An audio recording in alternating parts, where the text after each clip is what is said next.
경제적 어려움을 해결해 주시는 예수님의 말씀. 혹시 지금 당신의 통장 잔고보다 더 메마른 건 당신의 마음 아닐까요? 우린 돈이 없는 것을 두려워하지만 더 무서운 건 하나님에 대한 믿음이 사라지는 것입니다. 사실 저도 그랬습니다. 몇 년 전 사업이 어려워지면서 매일 밤 잠들기 전 계산기를 두들기며 이달 생활비를 어떻게 해결할지 고민했던 적이 있습니다. 카드 대금은 밀려있고 아이들 학원비는 내야 하고 집세는 연체 통지서가 날아오는 상황이었습니다. 그때 정말 하나님이 계신가 의심이 들었습니다. 하나님 정말 계시다면 왜 이렇게 힘들게 하세요? 라며 원망할 때가 있습니다. 새벽 3시에 잠들지 못하고 천장을 바라보며 내일 아침에 무슨 일이 생길지 걱정하고 친구들의 SNS를 보며 그들의 여유로운 모습에 마음이 비참해질 때가 있습니다. 오늘 경제적 어려움 가운데 계신 여러분에게 과연 하나님은 어떤 말씀을 주고 계실까요? 잠시 눈을 감고 들어보세요. 이 말씀은 단지 귀로 듣는 이야기가 아니라 당신의 영혼을 깨우는 하나님의 속삭임입니다. 매일 이 말씀을 묵상하고 기도해 보세요. 당신의 마음은 위로받고 경제적 어려움 속에서도 하나님과 동행하는 은혜를 경험하게 될 것입니다. 하나님이 주시는 경제적 회복의 약속들이 있습니다. 첫 번째, 하나님은 당신의 필요를 아시는 분입니다. 그러므로 염려하여 이르기 무엇을 먹을까, 무엇을 마실까, 무엇을 입을까 하지 말라. 이는 다 이방인들이 구하는 것이라. 너희 하늘 아버지께서 이 모든 것이 너희에게 있어야 할 줄을 아시느니라. 마태복음 6장 31절부터 32절. 지금 당신이 밤새 걱정하고 있는 그 모든 것들을 하나님은 이미 알고 계십니다. 내일 아침 아이들 아침밥상을 어떻게 차려야 할지, 이번 달 공과금을 어떻게 낼지, 연체된 대출이자를 언제 해결할지, 이 모든 걱정을 하나님께서 모르실까요? 하지만 여러분, 성경은 분명히 말씀합니다. 하나님은 당신의 모든 필요를 아시는 분입니다. 여호와는 나의 목자시니 내게 부족함이 없으리로다. 시편 23편 1절. 내 하나님이 그리스도 예수 안에서 영광 가운데 그의 풍성함으로 너희 모든 쓸 것을 채우시리라. 빌립보서 4장 19절. 구하라 그리하면 너희에게 주실 것이요, 찾으라 그리하면 찾아낼 것이요, 문을 두드리라 그리하면 너희에게 열린 것이니. 마태복음 7장 7절. 너는 여호와를 의뢰하여 선을 행하라. 땅에 머물러 그의 성실을 먹을거리로 삼을지어다. 시편 37편 3절. 이 말씀들은 하나님께서 오늘 바로 지금 당신에게 하시는 말씀입니다. 당신의 걱정을 모르시는 하나님이 아니라 모든 것을 알고 계시면서 가장 좋은 때에 가장 좋은 방법으로 해결해 주시는 분이십니다. 두 번째, 하나님은 당신의 손의 일을 축복하시는 분입니다. 내 하나님 여호와께서 내 손으로 하는 모든 일에 복을 주시리니 내 몸의 소생과 내 가축의 새끼와 내 토지의 소산이 풍성할 것이라. 신명기 30장 9절. 경제적 어려움이 올 때 우리는 종종 체념하고 포기하게 됩니다. 아무리 해도 안 돼, 내게는 능력이 없어, 운이 없나 봐라며 좌절합니다. 하지만 하나님은 당신의 손의 일을 축복하시는 분입니다. 지금 당신이 하고 있는 그 작은 일들, 남들이 보기에는 하찮아 보이는 그 노력들을 하나님은 보고 계십니다. 새벽 5시에 일어나 배달 일을 하는 당신의 모습을, 밤늦게까지 부업을 하는 당신의 수고를, 한 푼이라도 아끼려고 마트 전단지를 뒤져가며 장을 보는 당신의 절약 정신을 하나님은 알고 계십니다. 하지만 여러분, 성경은 분명히 말씀합니다. 하나님은 성실한 자의 손길을 축복하십니다. 부지런한 자의 손은 사람을 다스리게 되어도 게으른 자는 불임을 당하리라. 잠언 12장 24절. 게으른 자여 개미에게로 가서 그가 하는 것을 보고 지혜를 얻으라. 잠언 6장 6절.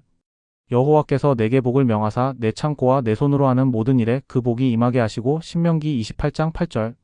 내가 수고한 대로 먹을 것이라. 내가 복되고 형통하리로다. 시편 128편 2절. 이 말씀들은 하나님께서 오늘 바로 지금 당신에게 하시는 말씀입니다. 당신의 성실함을 보시고 축복으로 갚아주시는 분이 바로 우리 하나님이십니다. 세 번째, 하나님은 절망의 순간에 기적을 베푸시는 분입니다. 엘리야가 그에게 이르되 두려워하지 말고 가서 내 말대로 하려니와 먼저 그것으로 나를 위하여 작은 떡 1개를 만들어 내게로 가져오고 그 후에 너와 네 아들을 위하여 만들라. 이스라엘의 하나님 여호와의 말씀이 나 여호와가 비를 지면에 내리는 날까지 그 통의 가루는 떨어지지 아니하고 그 병의 기름은 없어지지 아니하리라 하셨느니라. 열왕기상 17장 13절부터 14절. 사르밧 과부의 이야기를 아시나요? 극심한 가뭄으로 온 땅이 메말랐을 때 이 과부는 마지막 남은 밀가루 한 움큼과 기름 몇 방울로 아들과 함께 마지막 식사를 준비하고 있었습니다. 절망적인 상황이었습니다. 바로 그때 하나님의 사람 엘리야가 나타나서 먼저 나에게 떡을 만들어 달라고 했습니다. 상식적으로 이해되지 않는 요구였죠. 하지만 이 과부는 믿음으로 순종했고 하나님은 기적을 베푸셨습니다. 가뭄이 끝날 때까지 밀가루통은 떨어지지 않았고 기름병은 마르지 않았습니다. 하지만 여러분, 성경은 분명히 말씀합니다. 하나님은 절망의 순간에 기적을 베푸시는 분입니다. 사람이 마음으로 자기의 길을 계획할지라도 그의 걸음을 인도하시는 이는 여호와시니라. 잠언 16장 9절. 너희가 내게 부르짖으며 와서 내게 기도하면 내가 너희들의 기도를 들을 것이요. 예레미야 29장 12절. 하나님께는 능하지 못한 일이 없느니라. 누가복음 1장 37절. 그런즉 우리가 긍휼하심을 받고 때를 따라 돕는 은혜를 얻기 위하여 은혜의 보좌 앞에 담대히 나아갈 것이니라. 히브리서 4장 16절.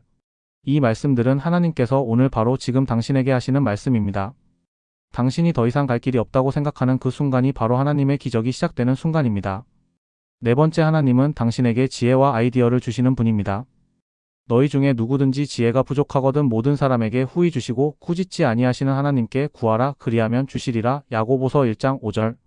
때로는 돈이 문제가 아니라 어떻게 해야 할지 몰라서 답답한 경우가 있습니다.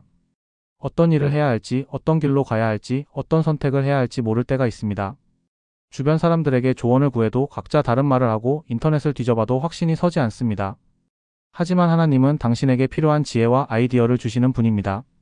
솔로몬이 하나님께 지혜를 구했을 때 하나님이 기뻐하셨던 것처럼 하나님은 오늘도 당신에게 지혜를 주시기를 원하십니다. 하지만 여러분, 성경은 분명히 말씀합니다. 하나님은 구하는 자에게 지혜를 주시는 분입니다. 여호와를 경외하는 것이 지혜의 근본이요 거룩하신 이를 아는 것이 명철이니라. 잠언 9장 10절. 내가 내게 깨달음을 주어 네가 행할 길을 가르쳐 보이리라. 시편 32편 8절. 내 길을 여호와께 맡기라. 그를 의지하면 그가 이루시고. 시편 37편 5절. 범사에 그를 인정하라. 그리하면 내 길을 지도하시리라. 잠언 3장 6절. 이 말씀들은 하나님께서 오늘 바로 지금 당신에게 하시는 말씀입니다. 당신이 어떤 결정을 내려야 하는지, 어떤 기회를 잡아야 하는지, 어떤 방향으로 나아가야 하는지를 하나님이 알려주실 것입니다. 다섯 번째, 하나님은 당신을 통해 다른 사람을 축복하시기 원하시는 분입니다. 주는 것이 받는 것보다 복이 있다. 사도행전 20장 35절. 이상하게 들릴 수 있지만 경제적 어려움을 겪을 때 오히려 베푸는 마음을 가져야 합니다. 나도 없는데 어떻게 남을 도와? 라고 생각할 수 있지만 하나님의 경제 원리는 세상과 다릅니다. 가난한 과부가 성전에 동전 2잎을 헌금했을 때 예수님은 이 가난한 과부가 모든 사람보다 많이 넣었다고 말씀하셨습니다. 액수의 문제가 아니라 마음의 문제였습니다. 하지만 여러분, 성경은 분명히 말씀합니다. 하나님은 베푸는 자를 축복하시는 분입니다. 구제를 좋아하는 자는 풍족하여질 것이요 남을 윤택하게 하는 자는 윤택하여지리라. 잠언 11장 25절. 흩어 구제하여도 더욱 부하게 되는 일이 있나니 과도히 아껴도 가난하게 될 뿐이니라. 잠언 11장 24절. 적게 심는 자는 적게 거두고 많이 심는 자는 많이 거두느니라. 고린도후서 9장 6절. 하나님이 능히 모든 은혜를 너희에게 넘치게 하시나니 이는 너희로 모든 일에 항상 모든 것이 넉넉하여 모든 착한 일을 넘치게 하게 하려 하심이라. 고린도후서 9장 8절. 이 말씀들은 하나님께서 오늘 바로 지금 당신에게 하시는 말씀입니다. 당신이 어려울 때일수록 누군가를 위해 기도하고 작은 것이라도 나누려는 마음을 가질 때 하나님의 축복이 임합니다. 결론적으로 말씀드리면 상황이 아닌 정체성으로 살아가야 합니다. 여러분, 경제적 어려움은 우리의 정체성이 아닙니다. 경제적 어려움은 상황일 뿐입니다. 그리고 하나님은 상황을 바꾸시는 분입니다. 오늘 우리가 함께 나눈 성경 말씀처럼 하나님은 경제적 어려움 가운데 있는 당신을 사랑하시고 도우시며 절대 외면하지 않으십니다. 하나님은 당신의 필요를 아시는 분입니다. 당신이 밤새 걱정하고 있는 그 모든 것들을 이미 알고 계시고 가장 좋은 때에 가장 좋은 방법으로 해결해 주실 것입니다.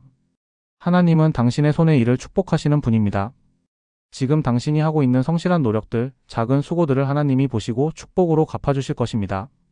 하나님은 절망의 순간에 기적을 베푸시는 분입니다. 사르밧 과부처럼 더 이상 갈 길이 없다고 생각하는 그 순간이 바로 하나님의 기적이 시작되는 순간입니다. 하나님은 당신에게 지혜와 아이디어를 주시는 분입니다. 어떤 길로 가야 할지, 어떤 선택을 해야 할지 모를 때 하나님께 구하면 지혜를 주실 것입니다. 하나님은 당신을 통해 다른 사람을 축복하시기 원하시는 분입니다. 어려울 때일수록 나누는 마음을 가질 때 하나님의 더 큰 축복이 임할 것입니다. 이 영상을 보며 하나님의 놀라운 공급하심을 확신하게 되셨다면 댓글에 믿음으로 고백해주세요. 하나님의 경제적 축복에 감사드립니다. 오늘부터 매일 아침 이렇게 기도해보세요. 하나님 아버지, 오늘도 주님의 공급하심을 믿습니다.